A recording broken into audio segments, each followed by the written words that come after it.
Hello everyone, I am Aniket Kejriwal, second year PGDM student at Sparsh Global Business School. I would like to share the internship journey at Ecociate Consulting.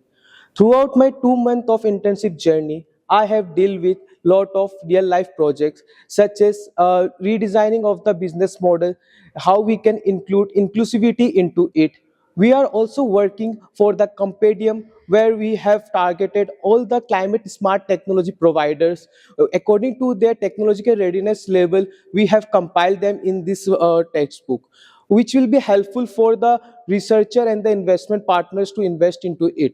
Other than that, I have also done some of the life projects in Ajadpur Mandi where we have visited and done the real life scenario projects where we have compiled the uh, farmers thought process, how they have generating their income and they are using the technology. So it is helpful for my PGDM journey and it will definitely excel in my coming future.